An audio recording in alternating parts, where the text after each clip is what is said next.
ये देखें, ये 8615 का इलाका है, तहसील मियाँचली, ज़िला खानेवाल में। बहुत ज़्यादा ये टिड्डी मकदार में है। इतनी मकदार में है कि यहाँ पे कोई इलाका, कोई ऐसी जगह नहीं है कि जो इसमें छोड़ी हो। ये देखें, काफ़ी तकरीबन 2-3 घंटे से है। ये सारे का सारा इलाका, सब दरख्त, सब जगह को ये मुकम्मल तौर पे देखें कितनी ज़्यादा मकदार में है। ये सब की सब वो ऐसे टिड्डी है, इसको कहते हैं।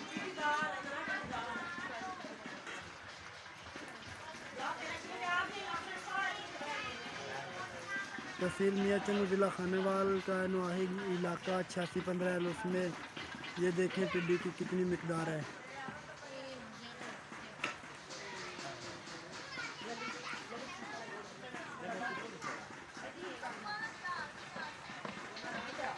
सब दरख्तों को, सब ज़मीनों को ये खाई जा रही है। यहाँ देखो ये लिमटे जा रही है। ये देखें दरख्त पूरे का पूरा सब्ज़ था, ये कैसा, किस तरह का हो गया है।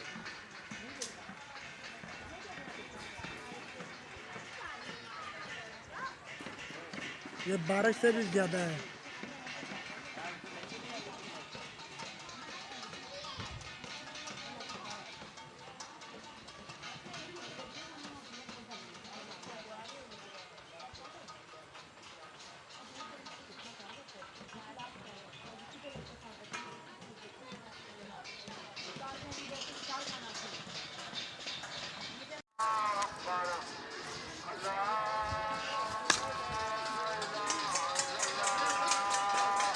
ओ दरख्त लाओ, दरख्त लाओ, दरख्तां दे उत्ते चढ़ते ना लाओ, नहीं खत्म हो जान दे।